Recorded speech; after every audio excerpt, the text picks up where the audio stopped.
So as we were talking last time in our discussion of energy, we were talking about the ability to transfer heat and do work. So we need to define those two things.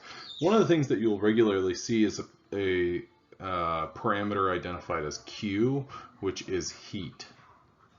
You'll also see W, which means work. Okay. Now things to consider when this has to do with your system and your surroundings. When you think about heat, if you have a Q value that is positive, so a positive Q means that the system gains heat. Okay, and so the opposite of that, so a negative Q value, the system loses heat. Now, when it comes to W for work, if the W is, or if you have a positive W, then work is done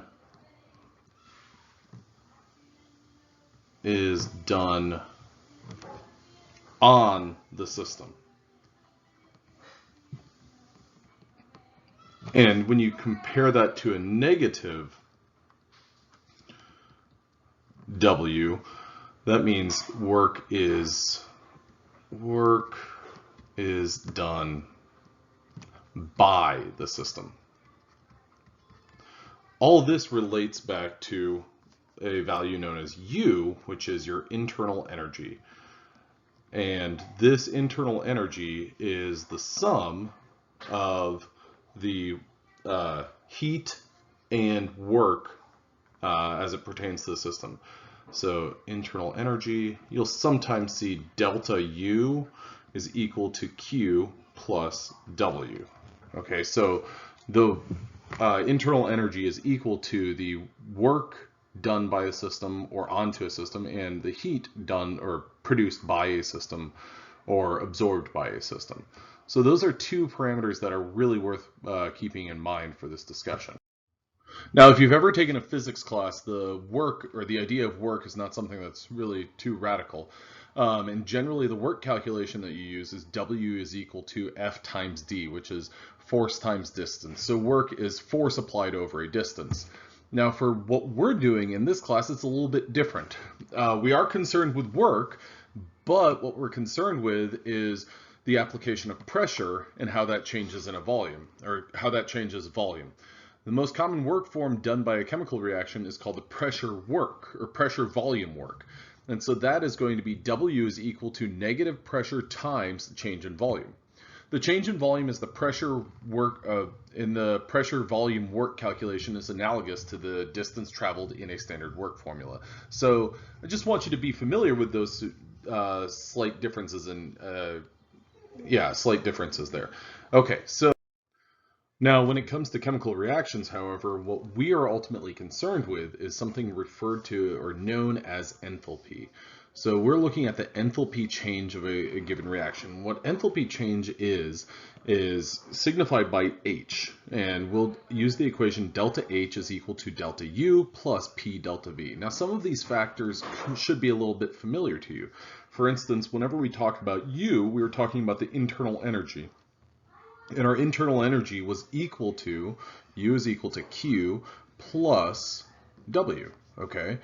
Now, when we look at our term for W, W is equal to negative P delta V. Okay, so whenever you kind of expand all of these different components, what this all boils down to is delta H is equal to, well, Q, because what I'm doing is I'm expanding my term for U, Q plus W, and W is equal to negative P delta V. So if I add that to P delta V, P delta V, what comes into play is that my P delta V will basically cancel one another out. So delta H, my enthalpy change of a reaction, is equal to, at constant temperature, the heat of a given reaction. So you can use that term interchangeably. So enthalpy is the heat of a reaction. Okay, now, So ultimately, enthalpy is going to be the term used to express the heat absorbed or released under constant pressure. Now we can expand upon that a little bit. We can classify a reaction from an enthalpy perspective as being endothermic or exothermic. An endothermic reaction is one in which heat flows into that system from the surroundings. So again, we're talking about the system versus its surroundings.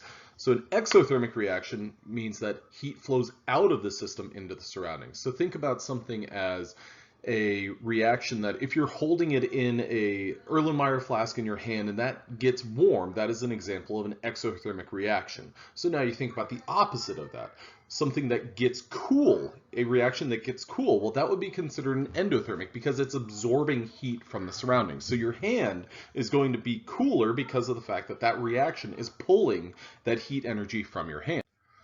Now, what we can do with this is we can talk about delta H in terms of the enthalpy, the initial versus the final enthalpy. So delta H is equal to H final minus H initial, which is the same as saying the enthalpy of the products minus the enthalpy of the reactants. So when delta H is negative, that means your H products, or your enthalpy measure of your products, is less than the enthalpy of your reactants. This system has lost heat to its surroundings. When delta H is positive, then, well, the H products is larger than the H of the reactants, meaning that the system has gained heat from its surroundings. So think about that in terms of that reaction vessel that's taking place in your hand. Now, if the delta H is negative, it's losing heat to its surroundings. So that's emitting heat, that's producing heat. So your hand, where this reaction is taking place, I'm imagining that in an Erlenmeyer flask in your hand, that reaction is getting hotter. So your hand is getting hotter. It's losing heat to the surroundings. It's a different way of thinking about it, but that's what's taking place. Now, if you think again about the opposite end of that spectrum, well, if the delta H is positive, that system is gaining heat from its surroundings. So again, you think about that reaction that is taking place in a vessel that is in your hand, and your hand is getting cooler. Well, what that vessel is doing is it's sucking up heat from your hand. So that is gaining heat that your hand is producing. All right, well, thank you very much. I hope this is helpful.